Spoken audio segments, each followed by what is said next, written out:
Hello and welcome to another Jay's Politics podcast, part of the Podcast 99 Internet Radio Network.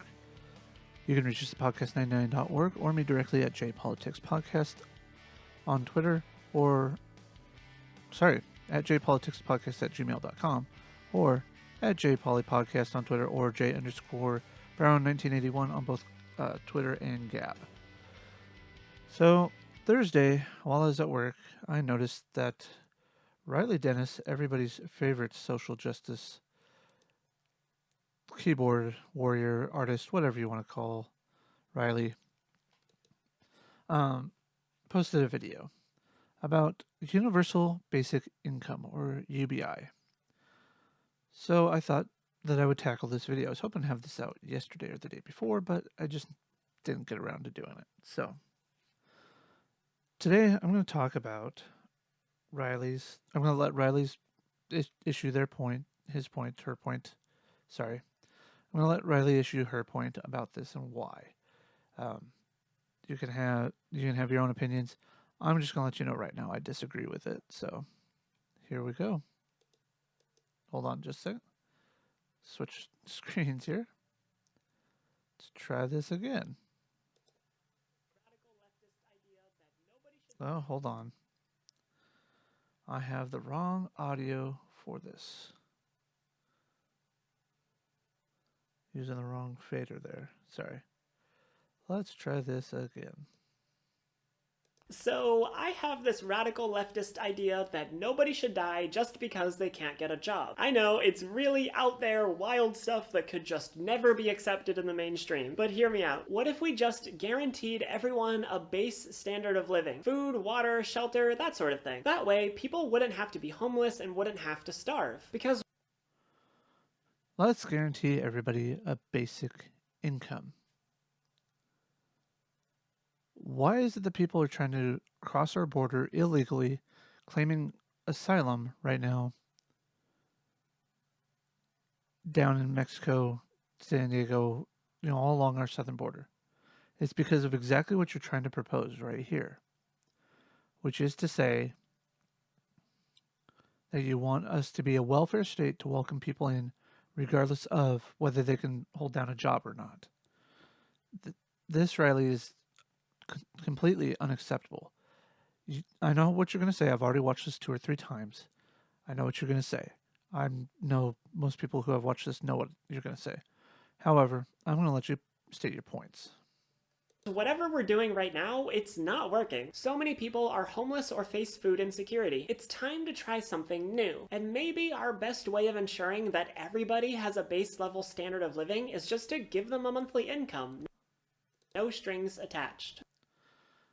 That's the problem.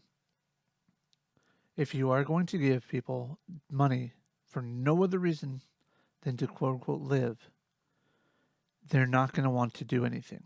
Why should I do something if I'm going to have my basic needs covered? Now, some would argue that that's because you want them to, they'll want to go do something like go to Disneyland. They'll want to go travel the world, do something. They'll need to make money to do that. Doesn't mean that they have to. So, continuing on. This is called the Universal Basic Income, or UBI, and it's been gaining traction for a while now. Small trials have been put into place in various cities, and more people are seeing it as a viable way to ensure that everyone has a base standard of living. The basic idea behind UBI is simple. Every person deserves to survive, and in our current system, that means they need money for food and shelter and basic necessities. It's a simplified version of the welfare system where every month the government just writes a check to every resident, regardless of their income or job status or anything like that. What this does is it guarantees everyone has their basic needs met. That is preposterous. You want the government to pay for everything. How are they going to pay for this? I know what you're going to say, Riley. I'm not going to spoil it just yet. But any of you who have watched Riley in the past, any of you that watched Sinatra's video, which I have not watched yet, I didn't want his video to taint my opinion. But my point is, how do you expect us to pay for this as a nation, as a country, as a society, all across the United States or the world? if we ever become this globalized system that every progressive seems to want us to be. I I just don't know. Everyone can survive. As it stands in our current system, if you don't have money for rent, you get evicted and become homeless. If you don't have money for food, you starve. And obviously, we have some measures in place to counteract this. The US runs a bunch of various welfare programs. Private organizations and nonprofits often work to help homeless people in various cities, and we have things like food banks to help people who face food insecurity. Yes, we have these programs because the point of these programs is not to support people. It's to help them get by because they have an issue that they are trying to hopefully overcome. Now, there are those people that are disabled and will never be able to work a job again. I understand that. Some people who have that issue turn to doing something like this, YouTube, streaming, something where they can interact with their patrons, earn money, and do that. Other people just don't have the skills to do that. That's fine. But for those that don't, we need those programs available to them. For those that can work, should work. I sit here and I'm trying to find a better paying job. I'm going to school to find a better paying job. Going to college specifically. If I wanted to, I could probably go to a trade school and get a better paying job that way too. It all depends on what you want to do. The problem is you act as if everybody is entitled to do whatever job they want, regardless of their skill level of doing said job. I.e., I don't want somebody who's not competent enough to hold a knife to perform surgery on me, to hold a scalpel to perform surgery on me, just as much as I don't want somebody who's not trained in electrical theory handling the power lines around my house or wiring up my house. Those types of things we have to consider when discussing these welfare programs is, can these people actually get a job and be retrained to do something else that can get them out of these programs? These programs aren't meant to be life-sustaining. Let me rephrase that. Are not meant to be a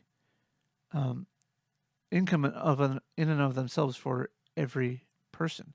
They're meant to be a support till you can get back on your feet properly, or for those that are truly disabled and cannot do work at all. Yes, work should be fun. Having a career that you want to do should be your primary goal. However, not every job you perform in life is going to be one that you enjoy, one that you're going to want to do. So, and while all these programs can help some people, they can't help everyone. And that means that many people still live in poverty, still can't find a stable place to live, or still can't reliably put food on the table. And that's a problem, because as a society, we should want everyone to be doing okay. We should want everyone, at the very least, to be able to survive. Yes, we should. But that's the problem, is not everybody wants to do what needs to be taken into account for survival. They don't want to all work for what they want. Some people, in the area specifically around where I work, I have a large group of homeless people. They will come out and beg on the side of the street. Fine by me. I don't care. But my employer doesn't want them begging people for money or anything on our property. So, when it comes to them coming onto our property, say in the parking lot, and they're like, "Hey, man, can I get some money from you?" And the customer tells them no. I hear this. I have to go over there and deal with that situation. Does that make me a bad guy for kicking them off the property or telling them they need to move on? No. It means I'm doing my job. But this person who's probably homeless, there's usually a few reasons, some of which is what you said. They couldn't pay rent, they got evicted. Some of it is financial stress, other financial burdens that cause this, not so much the not being able to pay rent or a mortgage. It could be something as simple as a large medical bill forces them to sell their house, but to pay for what they had to do, but now they don't have a place to stay. Other people, it is a choice because they would rather choose their drug habit, and that's not everybody, but they would rather choose their drug or alcohol habit over having a place to stay, over having a job. Again, like I said, Riley, this is not every single homeless person out there. Just as not every single homeless person or welfare recipient out there needs to be on welfare. Hopefully we can agree on that. If you don't want that, I think you have bigger issues to work through that I can't really address in this video. I don't have any issues with these people that need to be able to survive, but they need to put forth the effort as well. This isn't a give them what they want and let them take what they want society. This isn't a situation where we have to give everybody what they want to survive. The point of survival is knowing how to use your skills to survive the area that you live in. We are in a modern society. We have technology. One can argue that along with phone, water, and electricity, the internet should be considered a utility because so much communication, applying for jobs, submitting resumes, things like that, all have to be done on the internet nowadays. It's hard to find a place that accepts a paper resume anymore. There's hardly any places that you can find that accept a paper application anymore because everything's done online. Everybody has smartphones. Does everybody need a $1,000 iPhone? Does everybody need a $500-600 Android phone? No, they don't. They can go with lesser models. They can go with things that don't use the same functionalities as these higher end models. At the same time, there are places where you can get access to file things for free online. There are places you can go, like public libraries, where you can go and use their computer systems to apply for jobs and things like that. There are many vocational schools out there as well. So, I mean, Riley, come on now. You have to think about this. And by the way, would you claim you have bigger issues for people who don't want to give these people money or think that they deserve a basic allowance is not equating it to the same thing as being evil. People, your intonation, your tone of voice on this is basically, if you don't agree with me, then you're wrong. Maybe you have something wrong that you haven't thought of about your situation, about your points here. But assuming you want everyone to be doing okay, UBI could be one really good method for doing that. Because for one, our current systems have too many strings attached. To be accepted into one of the US government's many welfare programs, you need to go through a lot of bureaucracy and meet a lot of specific requirements. And the government will be watching you closely to make sure you don't ever slip up. Because if you do, they're taking those benefits right back. And that's the way it should be. A person on welfare, or even let's go over food stamps, SNAP benefits, Supplement Nutritional Assistance Program. In order to qualify for that, I think it's like 130. You have to be 133% poverty. So basically, anything at the 133% or below the poverty line, you qualify for food stamps. At the same time, you can't just go and buy any old thing with food stamps. You have to buy things that have nutritional value. When I first started working at my job, you could not buy things like Red Bull or Monster or Rockstar on food stamps. Why? Because they were supplements, not nutritional values listed on the product. Therefore, you couldn't get them on food stamps or SNAP, whatever you want to call it. The point of the matter is, there's certain things that are not required for you to function in daily life. Energy drinks are one of them. Soda is one of those things. Those are types of things that should not, in my opinion, be on a food stamp, SNAP, TANF, or anything like that eligible program. They provide no nutritional value to you. They're luxury choices. I choose to spend my personal money on them. As a matter of fact, because my wife does not work at this point in time, and we have my income to support us, we get a very minute amount of SNAP benefit. That amount is very, very minimal. However, because of that, we only use that on things that are not, choice cut meats, steaks, lobsters, things like that. We use them on substantial things like our bread, vegetables, fruit. We use it on, getting some meat, but not high end meat, like your basic stuff.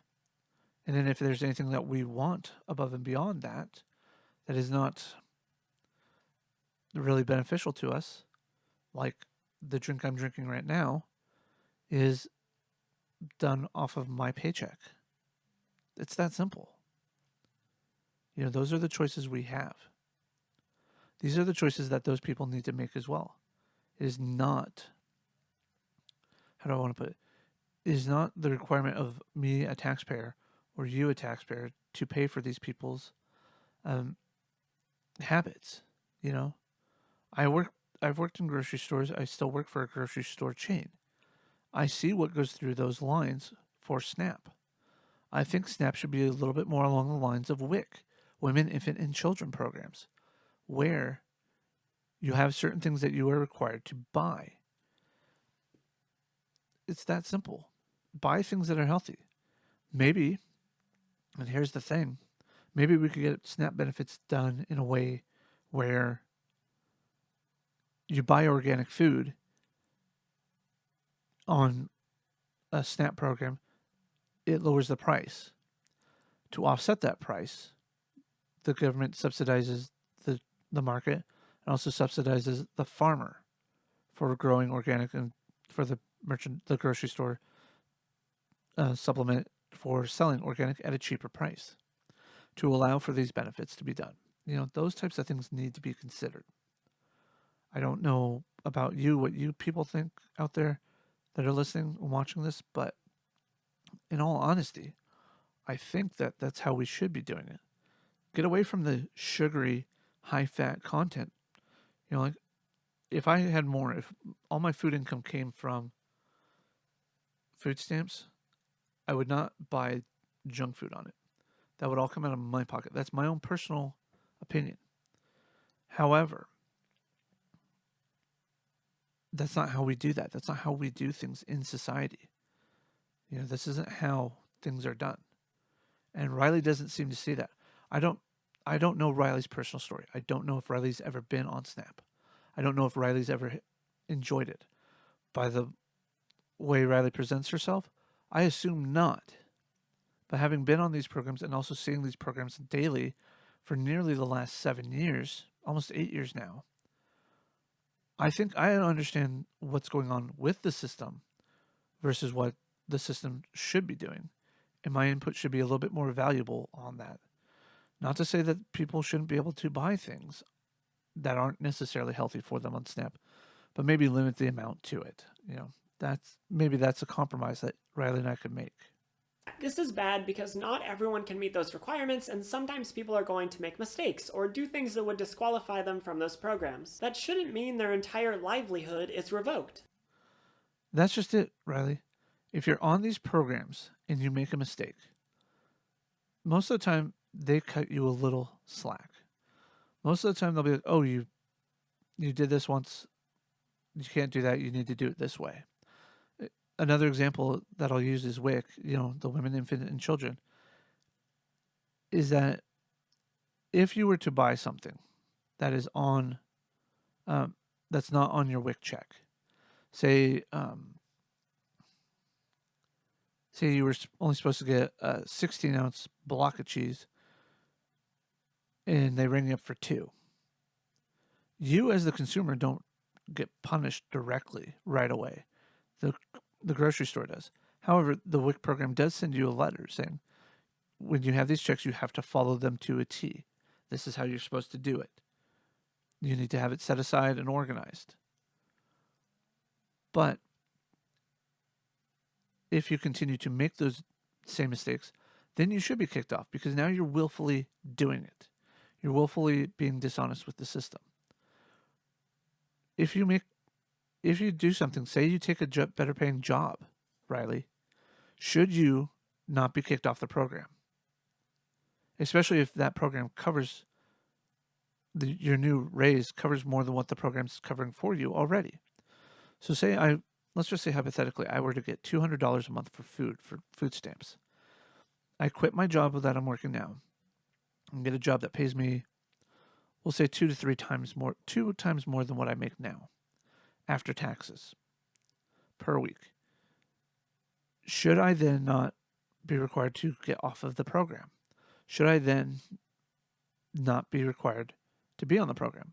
Of course not. I should not be on the program at all at that point because of the simple fact that I make more money now.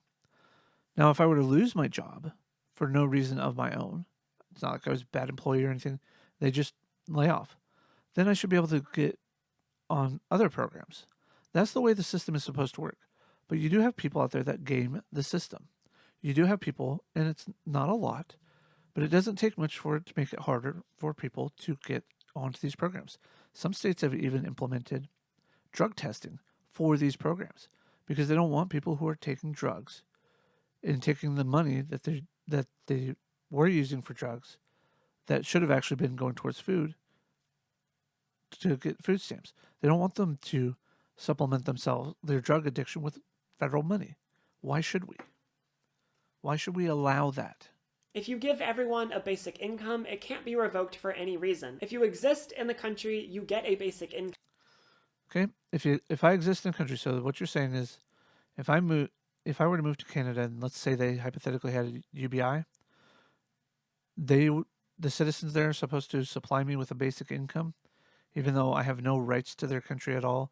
I have no legal requirement to get a job right away. Now I'm sure that you're assuming that would be required of me, but the way you're listing it out is that it is not a requirement for me to get a job. That I should just be happy with what I get. No matter the mistakes you made, no matter how bad you are at dealing with bureaucracy, you get a basic income so you can survive, no matter what. Now, one of the things that people often worry about when it comes to UBI is the incentive to work. A lot of people have this idea that work is something people only do because it allows them to survive, and they believe that if you take away that incentive, people will stop working. Now, I think where you get this idea is that you think that people are trying to equate UBI to the idyllic utopian world and I'm using the term idyllic utopian world tongue-in-cheek here, to the way Star Trek, specifically how Captain Picard explains it in Star Trek First Contact to Lily when they time travel back to the few days before the launching of the Phoenix, the first warp ship, the day of first contact with the Vulcans. That nobody works, that they don't earn money, that everybody just does what they want. That's not entirely what UBI would be doing, and that's not entirely what UBI should do. What you're trying to do is strawman people's arguments about people's will to work, as if they only work their job to survive, whereas some people, actually a lot of people I know that have the jobs that they have, enjoy what they're doing because they enjoy what they do. It's not a chore for them to go to work. It's just work. It's doing the activity they've wanted to do their entire life. Or maybe it's a skill that they realize they have a passion for. Some people talk about how doctors only become doctors and incur the hundreds of thousands of dollars of student loan debt so they can make tons of money. That's not always the case. There are actually doctors and nurses out there that really care for their patients. And I would say that's a majority of them. Again, going back to my example on welfare, people who hate their job are the minority. I don't personally like working retail solely as the only income. However, I realize that I have a skill for customer service. And if I were able to get paid more to do this job not just as a manager or anything, but like actually, if they paid me what I could be worth for it, then why not pay me for what it's worth? I would stick in this job forever because I enjoy the customers I interact with. 99.99% of my customers in a day are, warm and receptive and enjoy casual banter. There are those that don't. I just don't think that's true. Working isn't always just about earning money to survive. Many people work because it's something to do, because it gives them a sense of accomplishment, because of the status it brings them, because it allows them to socialize with coworkers, because it's a creative outlet, or it's just something they enjoy. There are a lot of reasons that people work beyond money, and I think there's no way that if you gave everyone a basic income that they would all just stop working. Would you? If I were given a basic income that would guarantee me the house I have and guarantee me, or at least guarantee me a decent place to live, guarantee me my food, my health benefits, and be able to pay for any of the bills that I need to pay, no, I wouldn't. I would not stay at the job I'm at now. I would become a full time student, and I might even become a full time YouTuber, which I wouldn't even turn on monetization. I probably wouldn't even turn on Patreon or Subscribestar or any of that, because I do this because I enjoy talking. I enjoy the banter that I have, even though it's not a true banter back and forth between you and me challenging each other's ideas and positions.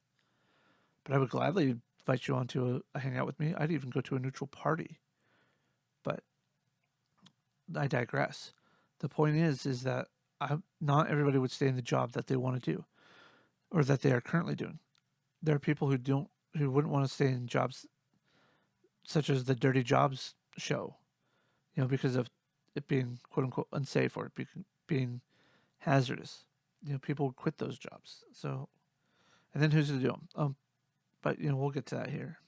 I wouldn't. I mean, you can see an example of this in the world today that You wouldn't, because I don't know what you do for real work. All I know is you do YouTube. So why would you quit YouTube if you were given a basic income? Would you keep your monetization on? Would you keep your AdSense on? Would you close your Patreon accounts? Those types of things. I don't think you would. I think you would want to keep those going. lots of rich people who have enough money to sit on for the rest of their lives, they continue working. And clearly, at that point, it isn't about the money. You're right. It's not about the money for them. What it's about is that they have been instilled with a certain drive, a certain work ethic, a certain wanting to get things done. Some people who become rich, like Mark Zuckerberg, like Jack Dorsey at Twitter, they didn't create these, large platforms just because I felt like doing it. They did it because they wanted to see a change in something. Then, once they realized that there was more of a demand for it, they upped their game. And what they did is they continued to grow, and as they continued to grow their business, their work ethic continued to grow. That is the thing that separates a lot of the rich people from the middle class, from the middle class to the poor classes, is that it's the work ethic. It's the ability to, I have a job, I need to get this done, and get it done.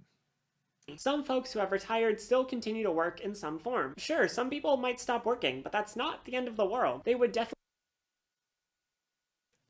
Riley, your example of the people who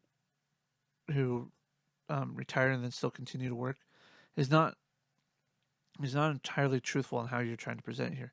You're trying to make it sound like everybody who is working that's technically retired is because they choose to. Some of them can't. Some of them cannot retire because they have to pay for bills. They have to pay for things. But yet you sit here and act as if they just choose to because, I'm bored, which is some of the case. I'm not going to deny that part of the point. But don't sit here and paint it as if it's a rosy red color that everybody wants to work. That's not the case. There are people out there who just don't want to work, who just want to sit around and do nothing all day. There are people who just want to get high all day. There are people who want to sit down and just shoot the shit at the barbershop all day. There are people who want to just not have to have any responsibility in life. Responsibility is kind of the key thing to survival. Only be a small minority of people, and we always have a small percentage of folks who aren't working. That's what the unemployment rate is. But actually, this brings me to a related point, which is that not everyone needs to work. I might do a whole video on this eventually, but I'll give you the short version. We seem to have this idea that an ideal society is one where 100% of the population is working. But there's no need for that. Actually, I don't think that is a society that we truly think that. I I don't see that same side of society that you do. I see a side of society that we want to get better than our parent. We want to provide for the next generation better than the way that we've provided was provided for us. You know, I grew up in a divorced parent situation, single parent situation with my mom, and I would hate to have, even if I became a single parent, I would hate to have to work 2 to 3 jobs to support my child or children. I want to be able to get to a point where I could sit there and work one job, you know, Monday through Friday, 9 to 5, no real thought of overtime, things like that, to support my family. However, those days are almost all gone. The days when people could retire at, 50, 60, 65 are almost over. The way the economy is growing, the way the inflation is growing in our country, most people can't afford to retire till they're 70, 75, 80 at this point. And it's because the way that corporate America has done things. It's the way that we have shifted from a pension package from your employer to have you work there for 20, 30 years has gone out the window. It's now diversify your portfolios, 401ks, invest in stocks, bonds, gold, all that other stuff. Just to hopefully be able to retire the way you want to. You know, who knows what's going to happen between now and the time that I retire. So, for society to function, we don't need 100% of the population to be working. This isn't the olden days where everyone has to raise their own crops. Today, wealth is concentrated in the hands of a relatively small percentage of the population. So all we have to do is redistribute that wealth to everyone else. I'm going to stop you right here, Riley. You're equating society to a time period when, in order to survive, we didn't have the technology we have today. We didn't have the tools that we had today. A lot of the work that the people who worked on farms, especially, did it was backbreaking, intensive labor. You were lucky if you had a plow and a horse or donkey, a mule, or even an ox to pull that, and you guide it to plow the dirt. A lot of the farm work was done by families, and it was done by hand. Just a couple weeks ago, maybe 3, 4 weeks ago, I was watching another live stream. They were talking about how we need to prevent rural farmers that have industrial equipment from using their children on the farm to help get the chores done. Because, climbing on top of machinery that can shred a leg or even rip it off is dangerous for children to be around. And I would agree with that to an extent. However, it is ultimately the parents' responsibility to teach their children how to be around equipment like that. But the fact that we have that machinery means that there's not, 2, 3, 4, 5 families working a farm. It is literally one family working a farm that should be for, 4, 5, 6 families. We have stripped out the individual responsibility for having your own food and made it into one person providing food for thousands and thousands of people. That's not fair to those people. That's not fair to society. And the more we automate, and you will get into this, the more we automate, the less people will have to do a job, which means our unemployment rate is going to go higher. Those people have to be retrained. Some of them can't be retrained. Some of them don't want to be retrained. So why not allow people to do those types of jobs? There's something about getting your hands dirty and working that people enjoy. This is why you see a lot of, garage mechanics, like home garage mechanics, are going away the dodo because, you have to have a computer to diagnose. And even if you can diagnose it properly, doesn't mean the little device that you have to read it will let you clear that error, even if you do fix the problem. See, this is the problem we're getting into, is we're automating everything, and we don't need to be. And we have enough to get by. You don't need to make people do pointless jobs just because you think everyone needs a job. Because the truth is, they don't. And if they want a job, which I'm betting a lot of people will, they can find something that they enjoy doing, like something creative. or something that helps other people. What's stopping people from doing that now, Riley? What is stopping people from getting a job that they want to do? What's stopping people from getting a job that they love doing, that's creative or helping other people? Nothing other than their will to work. Nothing but the work ethic in order to get it through. Growing up, I wanted to be a basketball player and professional NBA player. I didn't have the work ethic to do it, and I saw that at a fairly young enough age to know that I was never going to make the NBA, even if I wanted to.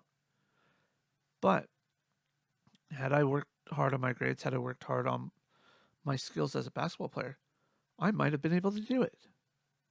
Instead of some repetitive, boring task created just for the sake of there being an official job for the person. And the need for us to recognize that jobs aren't essential is growing fast because of automation. Robots are taking over a lot of the more dangerous and tedious jobs, and that's really good for keeping people safe and freeing up people's time. But that also means that if nothing changes, those newly unemployed folks are going to be in a lot of trouble. That's where UBI comes in. Automation is already taking people's jobs, but instead of fighting that and keeping people in boring, repetitive jobs, a solution that wouldn't work for very long, we could instead embrace automation and give everyone a basic income.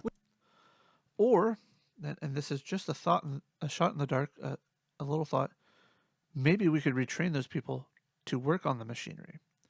Maybe the people who know how to put together something that's being replaced by a robot could be taught how to fix those robots.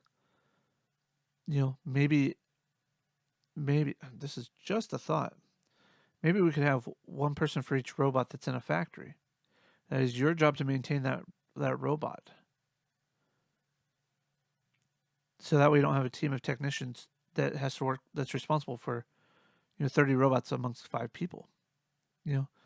Machinery breaks down, and even then, when machinery breaks down, it's good to have the skills to know how to do the job that the machinery was doing. So that way you can work on it. That way you don't lose as much production time as if, the whole plant goes down. Those types of things.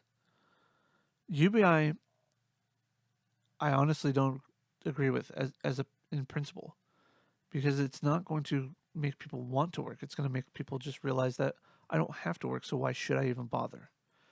And there's a few questions I'm going to have for this at the end, Riley. And I hope if you do watch this, you will take to heart the questions that I ask at the end. I'm not trying to attack you politically, socially, or personally on this. I'm just trying to challenge your thought process on this. And I know that you're not going to see it that way, but I hope you do. We could get people out of those dangerous, meaningless jobs and free up their time to do other stuff. Right now, lots of people have a hard time being creative or entrepreneurial because they're just fighting to make rent month by month. With that burden lifted off of them, imagine all of the new, amazing art and literature and other projects that people could come up with. They could. Riley, I hate to spoil this for you, but I live paycheck to paycheck, and I get paid every week. I have to juggle when I'm going to pay a bill, when I'm not going to pay a bill. And on the rare occasion that I get a 5th paycheck for a week, I end up having to use that to pay for something else. Not saying that I don't need to have to pay for, but if I want something, I have to save up for it. I have to earn the right to do a vacation. I have to earn the right to do whatever. I'm buying a new piece of kit for my sound recordings and stuff like that. Hopefully to lift the burden off of my laptop for a while until I can build a computer. In order to get those things, I have to save up for them. This isn't just something I can just go, oh, hey, new piece of equipment. Let me go ahead and just buy that. And nor should it be that way. Until you are responsible, you're not going to know. Until you take up a responsibility, you're not going to know if you're capable of doing something.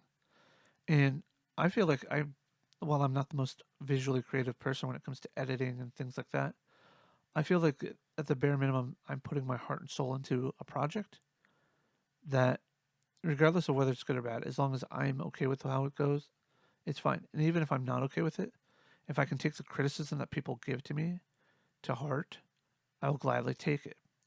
On my last live stream video, the comment section, somebody said that I turned them into an SJW. I don't take that as an attack on me. I take that as somebody just not caring about what they're saying. I take that as somebody trying to get a rise out of me, which they're not. People can write things and create things without having to not have a job. They can be creative by having the jobs. Sometimes the best stories are written from people who have experience in the world that they're writing about. You know, you know, I'm trying to think of examples here off the top of my head. Um, a book that wasn't even written by anybody that served in the submarine service, I think is one of the better books I've ever read, is Blind Man's Bluff. Two reporters sat down with people from both the U.S. and the Soviet Union and discussed how life during the Cold War on submarines was. And they portrayed a story through work, through their job. They know how to write. And they gave a voice to these people who maybe didn't know how to write. I do this because it's fun. It allows me to vent. It allows me to get frustrations off my chest. Some of my live streams are rants, just rants, like the Colin Kaepernick thing with Kevin Logan. There are other things that, weekly Veterans Friday talk, Veterans Talk Weekly Fridays. I'm always in there just shooting the shit, trying to stir up trouble, just because it's fun.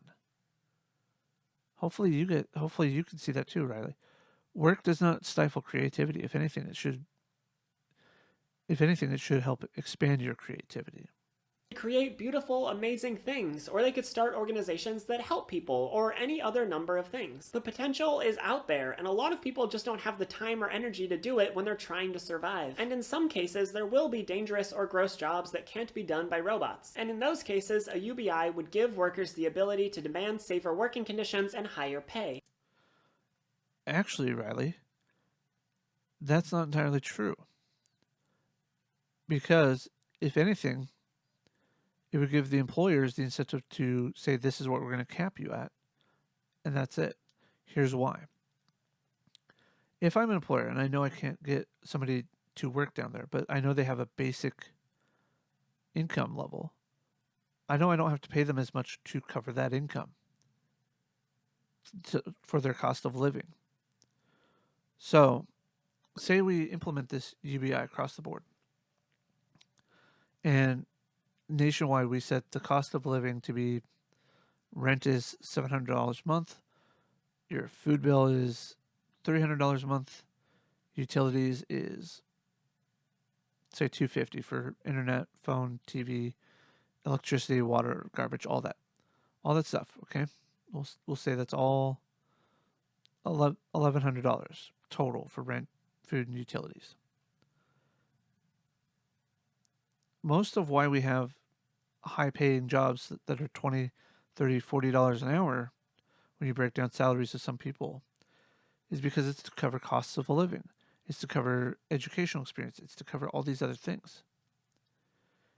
If I were to work in the sewer system, because they can't automate robots to get down there to clean them, they can't automate, maintenance to be done by robots on them, etc. What incentive do I have as an employer to require to pay them, the amount of money that I have to pay them now? I say, oh, well, in that case, I'll pay you $5 an hour, and that's it. Because all the money from working after we get a UBI is literally just pocket change. That is all it's going to be.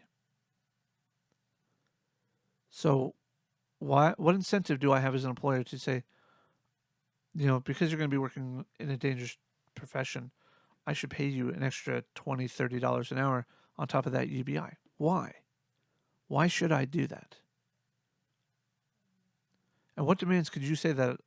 I mean, like, look, they have a basic level of income, and what I'm paying them would be the cost of any additional medical bills that they would have to incur. That's all I would have to prove as an employer. Seriously, Riley, what incentive do I have to listen to my workers about that? Because right now, a lot of jobs have unsafe working conditions and low pay simply because employers know that people will take these jobs because they need them to survive. No, a lot of the harder working conditions pay more because of the simple fact that there's a lot more hazard in the job. You know, in my area, people joke about, oh, why don't you just become a flagger for construction site? They make $25 an hour after training and stuff like that. And it is simply because of there's there's no education required, but the hazard is that you could easily be hit by a car not paying attention. But my job is low paying because it doesn't require an education at all. Period. And there is no hazard really to the job. So why don't I get paid a lot?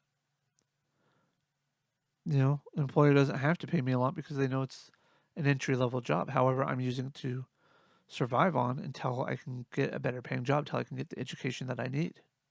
You know, what about our military members? You know, the the enlisted members of our military don't get paid nearly as much as what I get paid. You know, I've been doing my job for 7 years now, almost 8. And if I were a basic, let's see here. Sorry, I wasn't planning on doing this. Otherwise, I would have had it up already.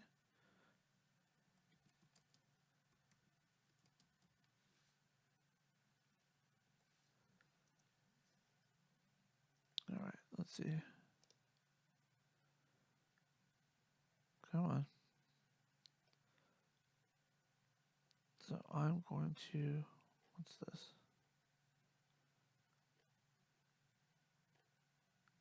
Two years less over 8. Okay. All right. So let's go with, sorry, I'm doing this on the fly here.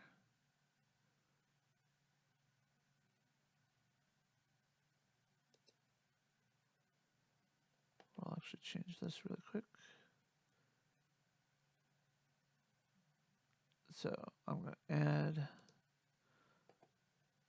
that's not what I wanted. Add source here. Sorry.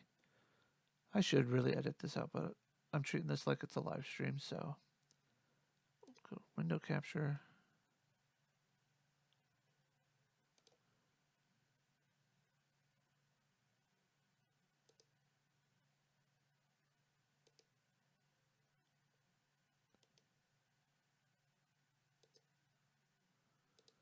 And go to that. All right.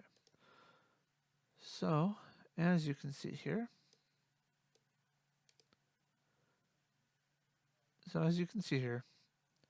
we'll go with E4.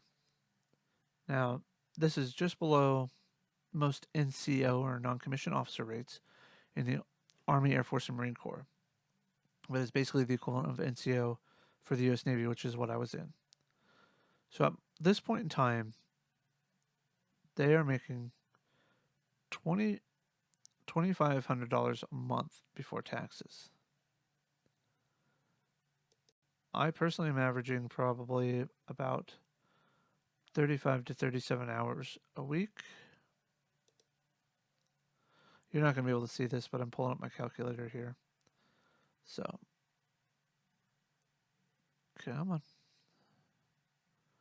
So if I am making, I'll just call it an even 13. That's roughly about what I'm making. Times 35 hours a week, 450 hours, or $450 per week, times 4. I'm making 1,800. I'm barely making less than an E2 in the U.S. military right now. And I'm barely making over what an E1 makes. This is pathetic. But yeah, if I were to work so let's see, let's figure out what they're making per. So 25.96 is E4 times 12, and that's per month. They're making 31,152 a month. In all honesty, in all honestly, all honesty, there, Riley, those people put their lives on the line for the rest of us, and they're making only 31,000.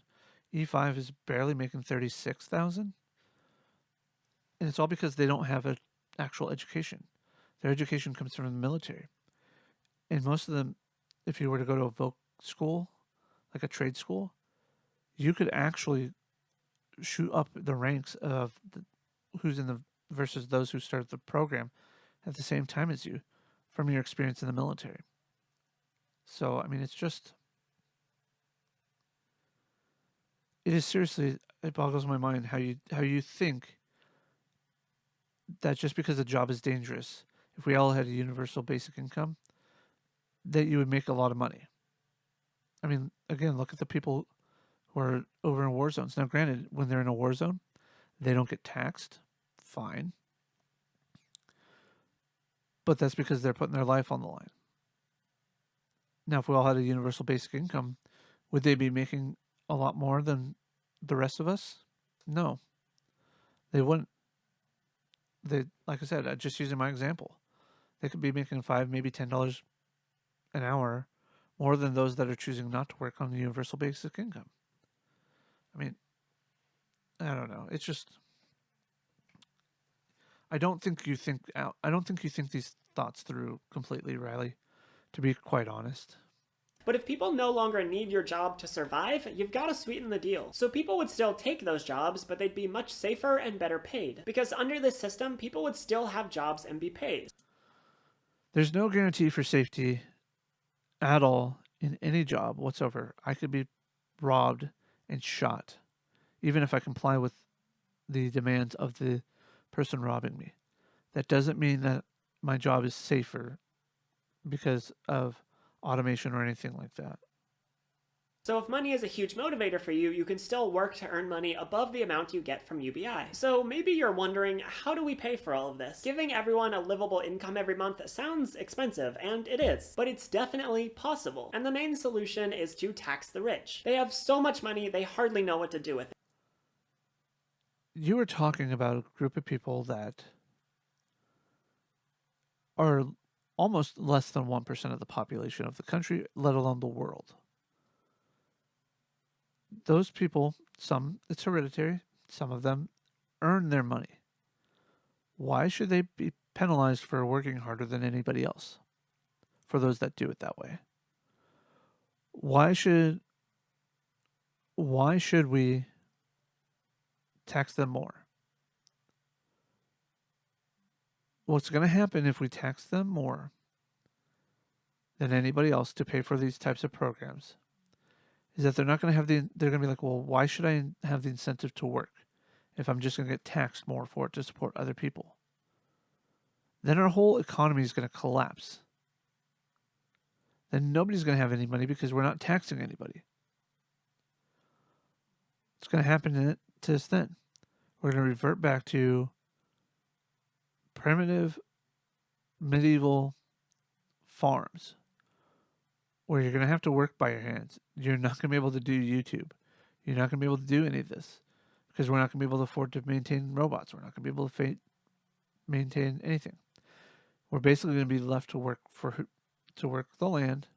There are going to be few people to organize it, start back up serfdom and slavery and all that, and we'll start all over again and work our way back up to this. Introduce UBI again, bam, it all falls apart again. I don't see how you cannot think of that as a possibility. You just assume that by covering people's greed to survive, that they're wanting to have nice things, they're wanting to do things, such as support themselves. And then be like, okay, well, for those that want to do it this way, We're going to tax the hell out of you because you're going to make more money than everybody else. And you don't need to have that much money. You don't need to have that wealth. The why? Just why? Why do you think we need to do that? And income inequality has been rising for years. So that would be the main funding source, but also if a UBI were to be put into place, it would make a lot of welfare programs redundant. There might still need to be some much smaller programs for certain things, but the vast majority of money going to current welfare systems could be redirected into the UBI. That means that we're not just making money appear out of nowhere, we're just taking it from the rich and from the programs that we're replacing with the basic income. How does Jack Dorsey feel about this? How does the CEOs of YouTube and Google feel? What about Mark Zuckerberg? What about President Trump? What about list any million, or billionaire out there, trillionaires? How do they feel about this? This is something we could afford, and it would actually be good for the economy because people who had been too poor to really buy much would suddenly have disposable income. You were Riley, just because I give you money doesn't mean that you have disposable income, especially if it's under what's called a UBI, a universal basic income. That income, by its definition, is to pay for your universal human needs: shelter, food, and warmth, basically. It's not meant for you to go buy a brand new 40-inch, 50-inch, 70-inch LED TV in 4K, 8K, whatever. And it's not meant for you to go buy a new computer. It's not meant for any of that. This is all for naught. This is all for you just being selfish in what it is that you think you need to know or what you think we need to have. To be quite honest, I think that it's a failure of your thought process. It's a failure of your logic not to see that this is something people don't want necessarily. It sounds good in theory, it sounds good in thought, but in a scientific method of theory, it would fall flat on its face. It would still be a hypothesis. And that means they'd be spending more. More spending and more demand would result in a better functioning economy. So yeah, that's the idea behind UBI. Give everyone money, allow everyone to survive, raise the standard of living for everyone, and improve the economy. It might be a while before we can get there, but I have to believe that we can do it. Anyway, that's all I had for you today. If you'd like to support me on Patreon, you can click over here. Again, I'm at a loss, and I'm not going to continue on with this from the perspective of Riley shilling their shit. The points that I'm making and the questions that I want to ask you directly, Riley. Are the rich going to allow themselves to be taxed that way? No. You're going to have to get rid of the loopholes in the system without them being able to lobby against it. You're going to have to get people who believe in their values and their ethics into Congress to pass these laws. Second, or that's third or fourth now, actually. But the question that I have is, why? Why do we need to do this? Why don't we have people that are willing to work? Because they see programs like welfare, they see programs like Social Security, and if they figure out a way to game the system, it's easier than working in a job, then why not do that? If we give people a universal basic income, what other problems can that introduce? Again, I think you rely too heavily on people wanting to do something for a job. Wanting to do something and get paid for it. You questioned earlier why shouldn't we be able to go do a job that we want to do? Why shouldn't we get paid? You even said that there shouldn't be a set job for every person. Well, that's the problem. If we have UBI and there's no set jobs for people, then how are they going to get paid? How are you going to pay for people on Patreon to get their patrons money, or Subscribestar, or anybody? This universal basic income is not going to be able to support those types of people getting money from other people without those other people having jobs. So at that point, you you basically make the UBI a redundant system in and of itself. You don't have to have a basic income if we actually get people to get off the drugs and we actually help them.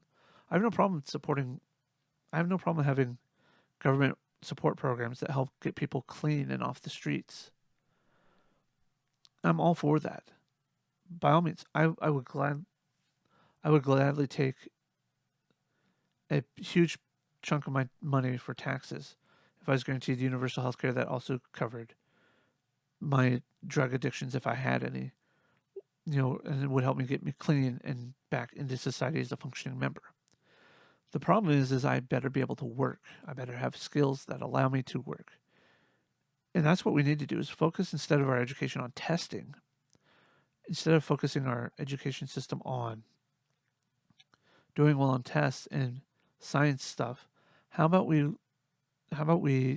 take primary school to get through the basic education, primary elementary school, that type of time, that allows you to see where a child's aptitude is going towards, allow them to express their interests, but at the same time give them the fundamental groundworks of math and geometry and English and stuff, and a brief understanding of history.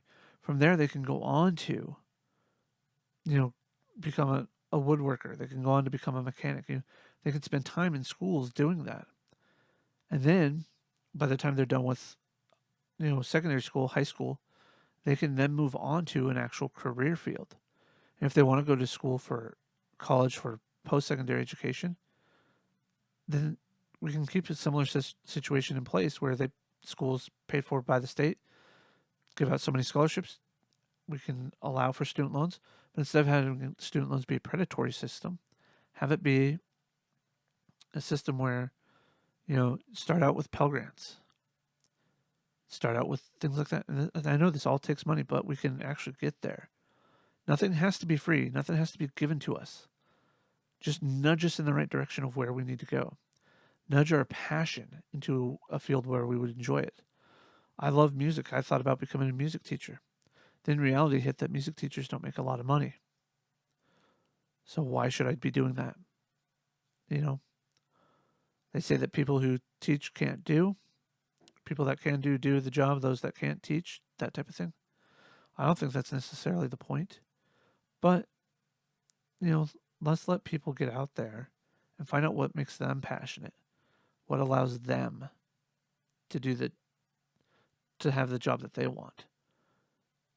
We can help people get off the streets if we help deal with the drug problem. If we make it so that there's thousands of ways I could sit here and talk with you, Riley. And like I said, I'm inviting you to come join me on a hangout. It doesn't have to be a live hangout. It could be something that I record and that you can record from your side. We can discuss it. We can post it on our channels. We can mirror it. When I do these types of things, I treat them as if they're a live hangout. I don't edit out a whole lot of my mistakes. I don't use jump cuts. I want my videos to be more authentic, more organic. This is why I don't use edits the way other people do. It would probably make my streams, my thought consciousness stream go through more easily, make my videos more understandable. But does it make it more relatable? So, Riley, and everybody else, if you want to get a hold of me, comments down below. You can chat with me on Twitter at J_Brown 1981. That's also on Gab. You can also get in contact with me on Twitter at JPollyPodcast, or you can email me at jspoliticspodcast@gmail.com. This is what I've had to discuss this is what I felt like discussing today about Riley. Again, don't have a problem with Riley overall. I just don't think that you think out properly before you speak, Riley. So, enjoy. Have a wonderful day. Enjoy your weekend. Enjoy your Christmas coming up.